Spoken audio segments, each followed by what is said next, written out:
All right. What's going on, everybody? Welcome back to another Coffee Q&A. I'm your host, Jay, here, and we are back with the Coffee Q&A, your daily dose of Coffee Q&A. It's Thanksgiving here in the United States, so happy Thanksgiving.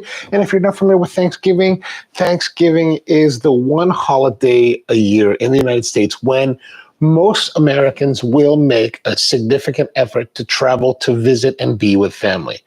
The rest of the year, not a big deal. I mean, even Christmas is not as big a deal. Christmas is usually more with insular with like the core families, whereas Thanksgiving is something that people will go traveling for to be with extended family. So it's a really nice holiday, but it's also the holiday that you don't want to travel. Hopefully you don't have to go anywhere and you can be at home like me, which is really much more ideal. So how's it going? Hope everything's going well. I thought in today's live, we would just talk a little bit about Thanksgiving and try a coffee that's a little bit outside of the box for what we would normally do. What I have here is called the Swiftkick Chill Espresso Bourbon Pecan flavor. Yeah, Bourbon Pecan. Can you imagine? So what's this all about is that this is a coffee that was given to me by the owner of the company, this guy who has a company down in Charleston, South Carolina, and he makes a bunch of like bottled cold brews, and he also does he sells used coffee roasters, and Matt was buying a roaster from him, a Royal No. 5, and so he brought it up on Monday, and we were talking and we were unloading the big roasters, a 25-pound roaster, putting it into the space and trying to get it set up. There's a lot of issues going on with the roaster, but that's a separate thing. But one of the things he was like, hey, I want to try some of my coffees. So he gave us some coffees to try. Not bad.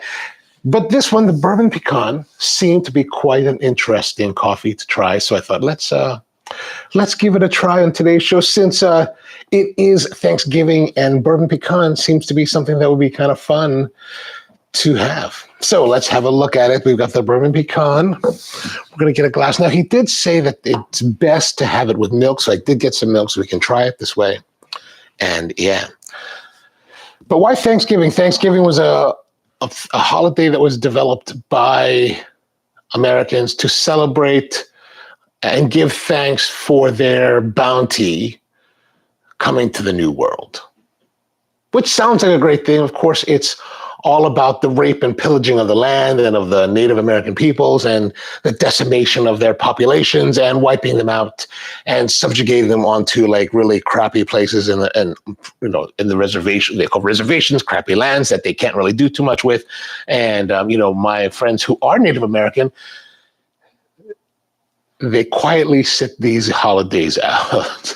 The rest of us who come from immigrant families that came from other parts of the world much later than the decimation of these peoples, we just kind of go along with it like, oh, it's kind of a holiday, let's do that. So it's a really interesting thing that as I got to know my Native American friends more, and they would share with me their thoughts on it, it was very interesting to learn about that. And Mom, good morning to you, man. How are you doing? So it's a holiday that I think is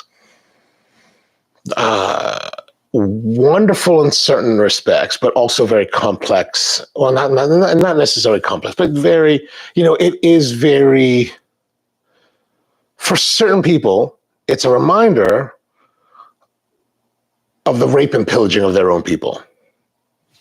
That's probably the best way to put it. Which kind of goes along with colonial legacies and the raping and pillaging of people across the world by dominions, by Europeans mainly. That's really kind of how it goes. And I've spent time, since I grew up in America, I've spent many Thanksgivings here in America doing whatever people do in Thanksgiving. Normally, when I was in high school, the big thing was to go to we had a big rivalry game with our football game with our rivals. And we would go to that. And that starts actually right now. It's actually happening to happen right now, but it's raining outside and I haven't been to that game in years and I don't really care to go. I'm not a big promoter of my alma mater, so I didn't quite enjoy my time in high school. So what can you do? But we used to go then and that was a lot of fun because we hang out with your friends. And then I have spent a few years away outside, usually in Africa. So usually I would be doing this event in Africa, in Uganda, in Kampala, that would happen right at this week. And it was always, or I would be in Saudi Arabia at this time because there would be events as well. And so it was always like some years I'd be away. So it was always interesting to be in different countries to experience Thanksgiving, this big American holiday, in other parts of the world. And in other parts of the world, of course, it's just a Thursday. There's no big deal. But it was interesting to be in places like Uganda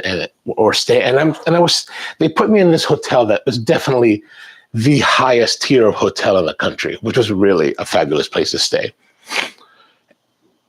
And while it's a regular day, the interesting thing is that you see that the impact of the United States on the world is so significant that even at this hotel that I was staying, for dinner, they were serving a full turkey meal. So they even had the roast turkey, they had all this stuff. And so it was interesting to see that even though I was so far away from home, I can still have a little bit of connection to that.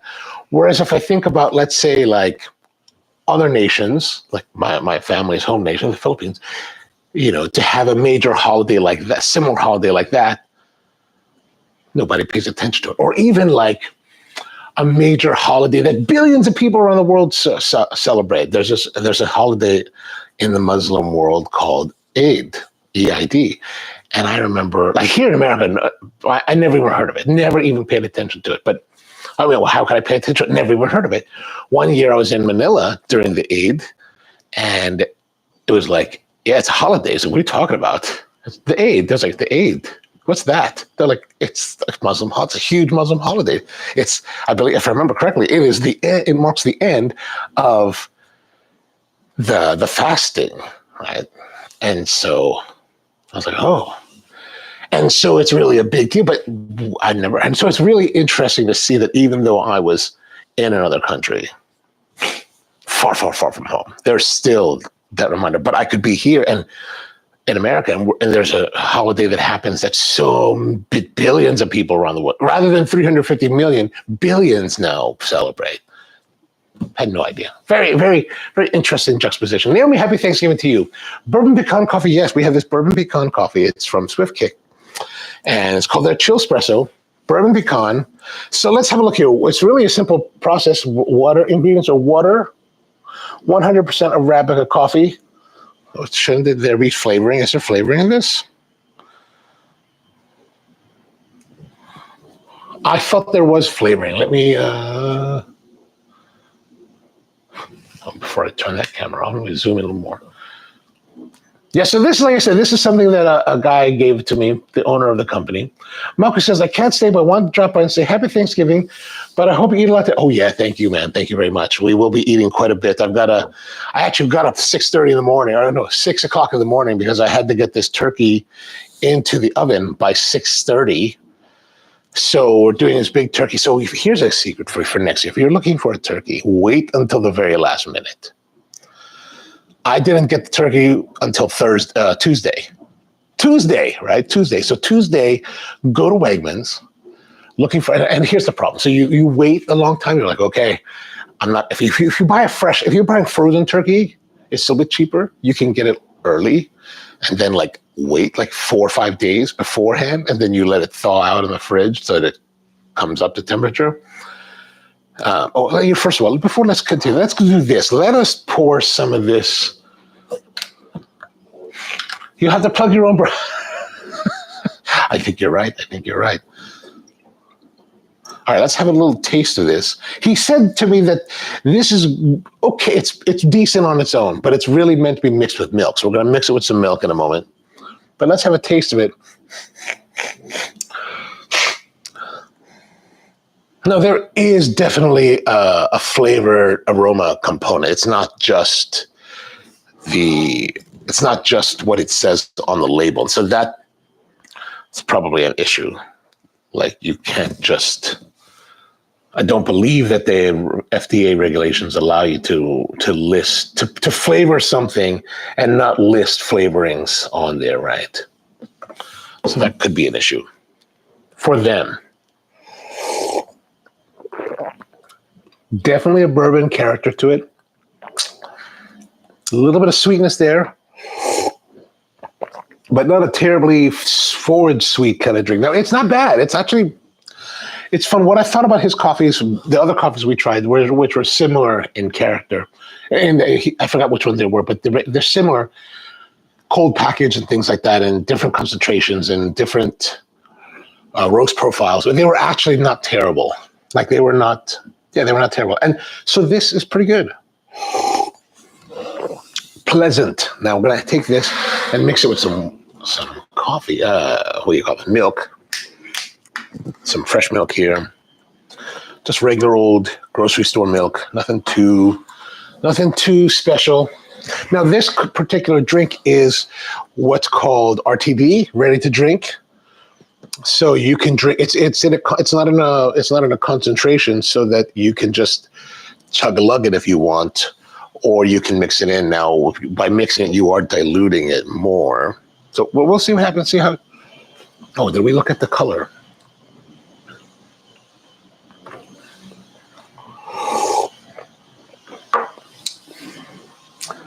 Yeah, pleasant. Like we had this other one that he made from this cold brew concentrated like espresso thing.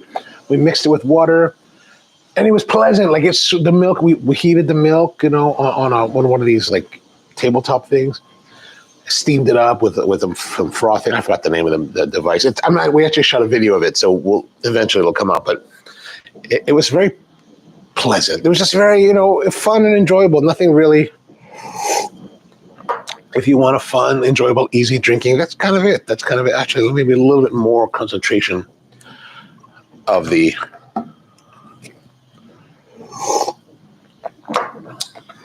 Yeah, not bad. But let's see. Now that we're thinking about it, now that Naomi had to say something, let us look for something to make it really, truly holiday spirited.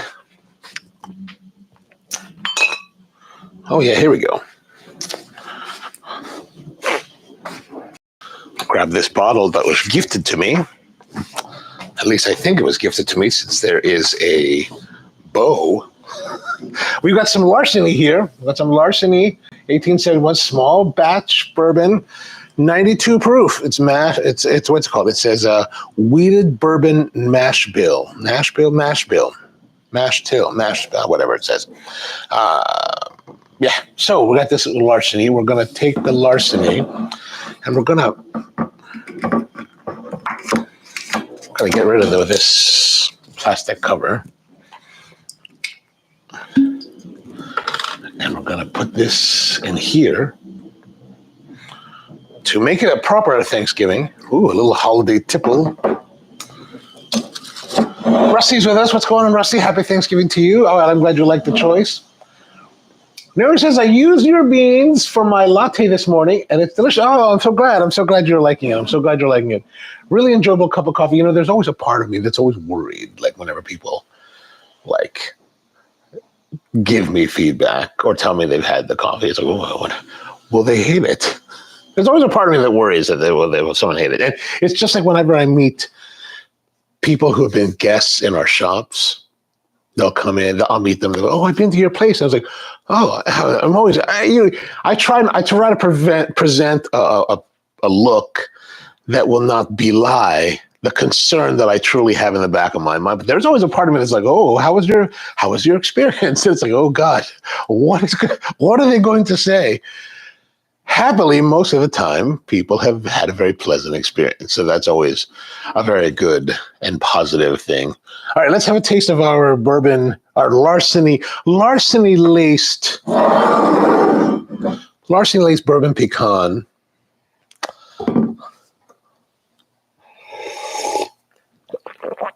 Maybe that's a little bit too much Larceny. Gotta find the right blend. Maybe a little bit more. And some more milk. Naomi says that I should have some bags for the coffee. So, you're right. You're totally right. We need to get on that. Sometimes I'm a little bit slow on the uptake with some of these things. All right, that's not bad. You know what? I would like it to be sweeter. Like there's part of me that's tempted to get, to put some sugar or some kind of sweetener in it. That would be make it kind of more, I think it'll make it more fun, right? Make it more fun. That's what I think. Busa Busa's with us. Happy Thanksgiving to you as well, man. Thank you. Do you stream from a restaurant bar? No, I stream from my home bar. Yeah.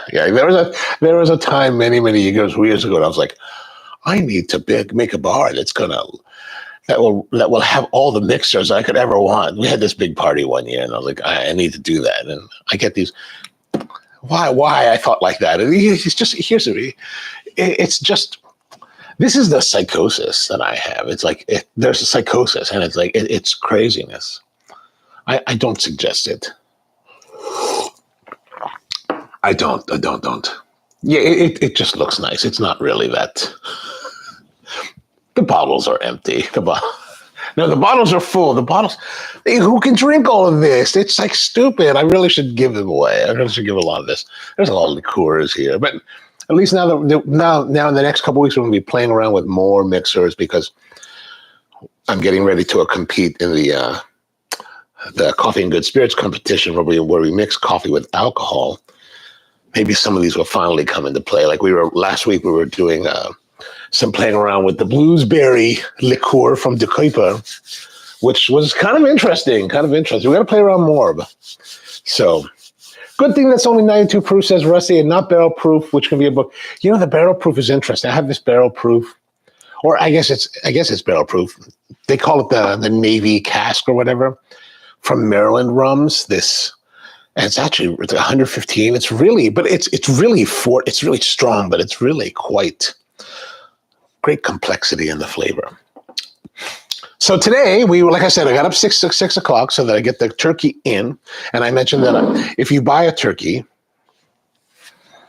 I went to Wegmans on Tuesday, like I said, and I was like, we need a turkey.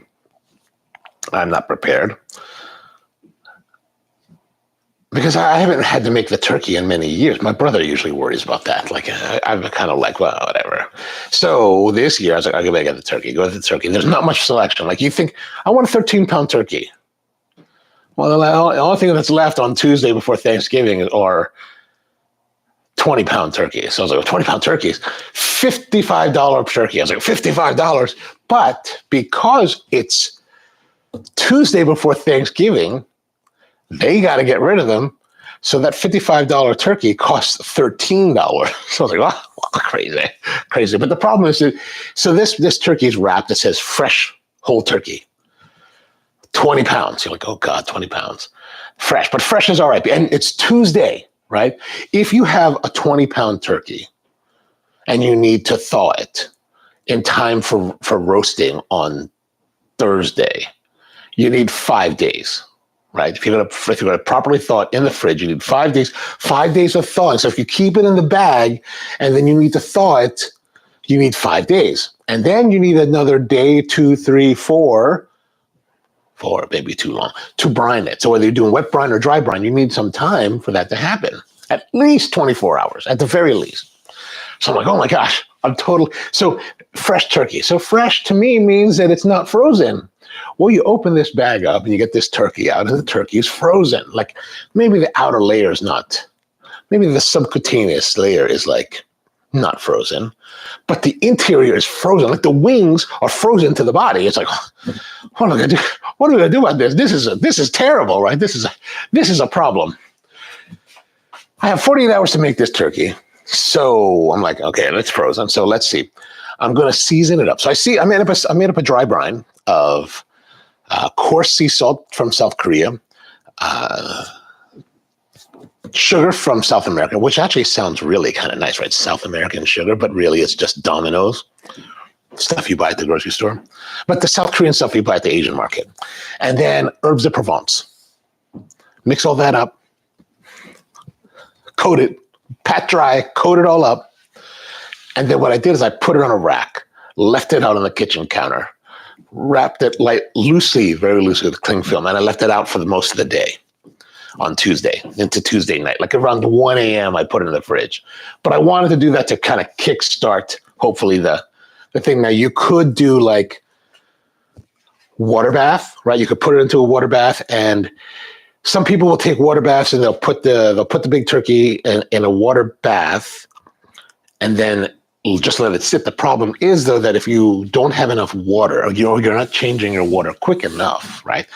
The turkey has so much mass and it's so frozen that it can actually form a layer of ice around the packaging because of the transference of the temperatures of the heat of the frozen to the water.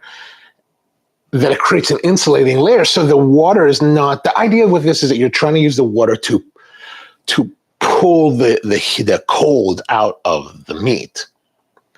But if it creates this ice layer, then now you've got this insulating layer that's going to take a while. Plus, if you don't have enough volume of water to the turkey, what happens is that because it's so frozen, it pulls the temperature of the water down and equalizes with it, right? So you have to change the water. Like in a commercial kitchen, we'll run it. If we need to do that kind of like defrosting, we'll actually put it in a cold water bath with a water drip from the spout, from the spigot, so that it will constantly change water, and that will help. And you want to constantly, and you don't want to necessarily go. People say, "Oh, let's go with hot water." You don't want to go with hot water. You don't want to thaw it out too quickly and increase the potential for bacterial growth on the outer layers, right? So now some people are like, oh, you left it out on the counter. That's bad. Yeah, that technically could be a problem. But I figured that, okay, I need to like try to see if we can get some kind of kickstarting going on. But also, since I'm using this heavily salted dry rub, I'm going to make the gamble that this dry rub, even though I'm going to let it sit out for like 6 hours in room temperature, which is probably about 68 degrees, 65 degrees, it's pretty chilly, that the salt will create an environment on the surface of the turkey skin that will inhibit bacterial growth. Then after that, put it into the refrigerator. And it's been in the refrigerator until this morning, uncovered in the refrigerator. And you want to uncover in the refrigerator because the idea is that you're trying to dry out your skin, the surface of the skin, so that you can encourage crispy texture as you're roasting. And then finally at 6:30 into the oven this morning, 325 degrees, and I think it'll probably be done in about another hour. I checked it right before I came on the live stream, and so what I did is I decided I was going to cook it upside down, or really I'm going to cook it right side up, right? Because when you look at a chicken, you see, or turkey, that you're served with the breast, right? And the breast is like this, but really the breast is like this on the turkey. If you look at the turkey is like this, or the chicken is walking around like this, right? The breast is down here and the legs are down lower. And then the neck is actually on the top, but we always serve it upside down. So this time I roasted it right side up. And then after we finish now, I'll go back, turn it over so like it's oriented in the normal position that people are used to, and finish roasting. Because I looked at it, the skin was getting a little bit darker now on the bottom, or what would be on the top, which will be the bottom. And I wanted to do that to try to encourage slower or better cooking of the breast, right? So that by doing it this way, up what we would consider upside down, on a home oven, there's heating elements here and heating elements here, and it's just radiating. I think, and when you're doing just regular baking, it's just radiating from the top. So putting it by the bottom will cook the bottoms, because white meat cooks faster than dark. So now we'll rotate it over and radiate down on this, and hopefully that will keep it nice, and any kind of gravity of the juices would have spent the last 4 hours, going down into the breast. At least this is my theory.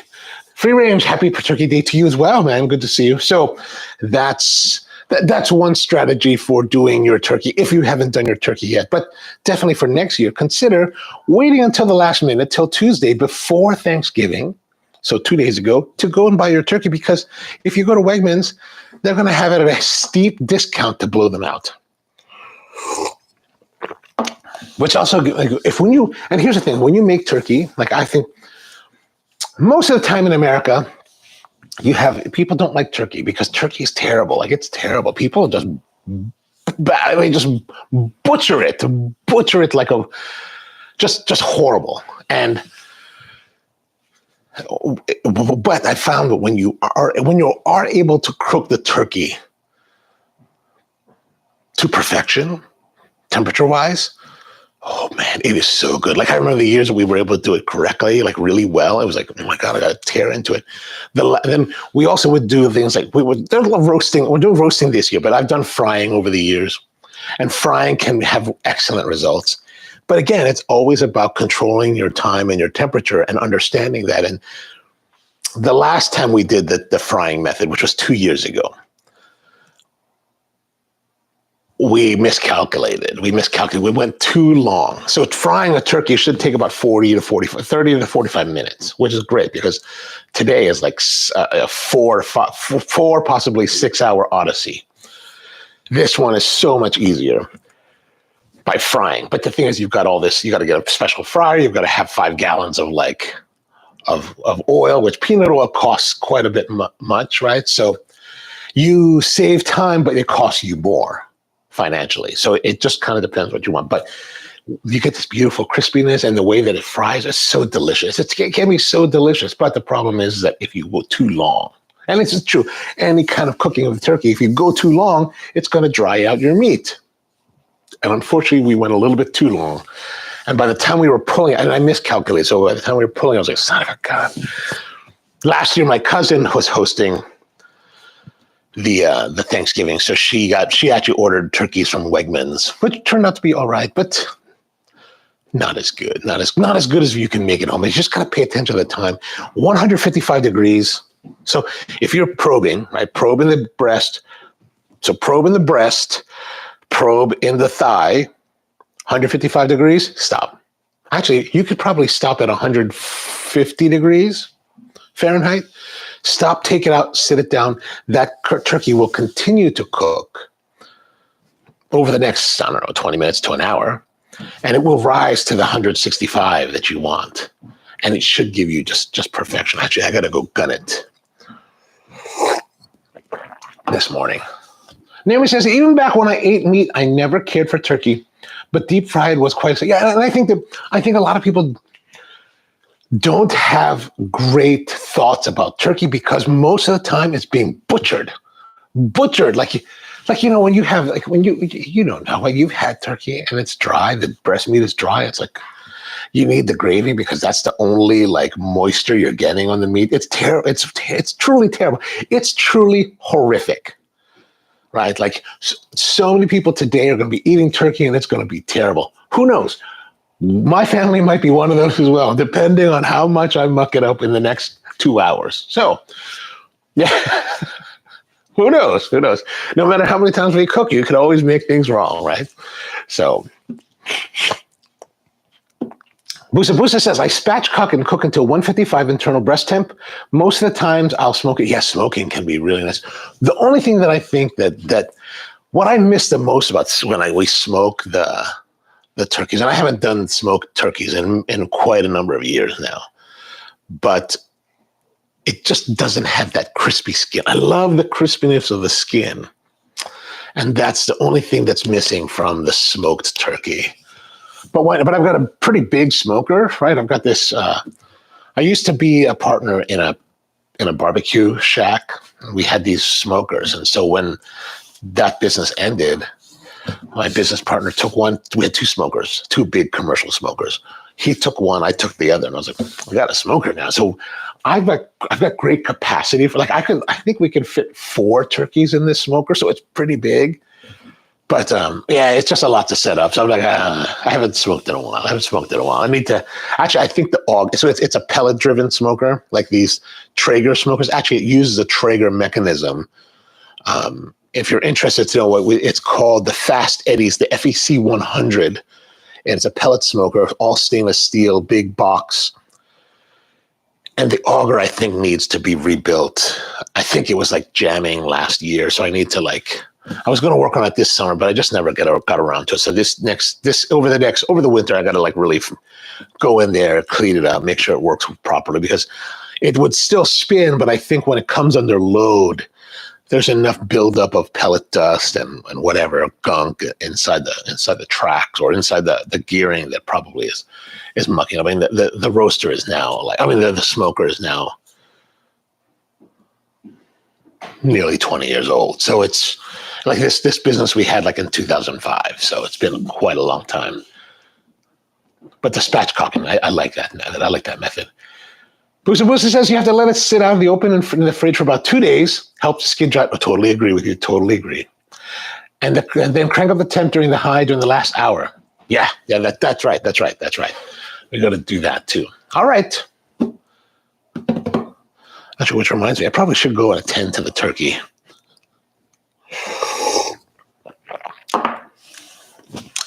All right, well, I guess that's going to be it for today. Thank you very much for tuning in. Happy Thanksgiving to you if you are in America, or if you're outside of America doing other things. Well, I hope you have a wonderful Thursday. We'll be back again tomorrow. I think we're back in tomorrow. Yeah, we're back in tomorrow doing more coffee Q&A. We're having right now the Swiftkick Bourbon Pecan with actual bourbon from Larceny. Not bad. I mean, I would prefer to have some, what's it called? Eggnog? Ooh, maybe we do an eggnog show. I have some eggnog from 2023. So one of my good friends, Al, he makes this eggnog, which I think is the best eggnog I've ever had. It is so delicious. And if I'm lucky, once a year, well, it's only once a year, he'll make a batch and he'll give me some of it. And it's amazing stuff. And I still have some from last year. We were drinking it a couple months ago, and I was like, oh, this is still so delicious. One of my friends, she's really into it. She's really into eggnog, so she came over, we're drinking. So this time, maybe that'll be good. We'll work on that maybe for tomorrow. All right, so hope you have a great Thanksgiving or great Thursday out there. Eggnog latte. Eggnog latte. Yeah, so if you do it well, now, because there's so much liquor, and this guy, he gave me the recipe one year, and I was like, dude, how much does this cost? There are so many bourbons and different alcohols in here. It's the ingredient list alone has got to be $300, $400. I can't. I'll be honest with you. When he gave me the recipe, I was all gung ho to make it, and then when he gave me the recipe, I was like, I don't want to spend that kind of cash just to make eggnog that I'm going to drink a couple times a year. Maybe I'll revisit it, and then maybe we can use that for the competition. Well, we'll see. Yeah, eggnog latte could be quite interesting, but this eggnog, oh man, it is so good. Oh yeah, show tonight. Good point. Maybe. I was running at things a little bit flexible today because I don't know. It all depends on what family ends up doing. If my family goes home early, then yeah, we'll do the live stream. I will put the show listing up by 7:00 if we're going to be able to do it. How about that? Yeah, eggnog, it does last that long because it's fortified. It's super fortified, even though it has the cream. We drank it just last month from last November, and it was still delicious. I got it in the fridge. It's still delicious. All right, so hope you have a wonderful day, and see you next time.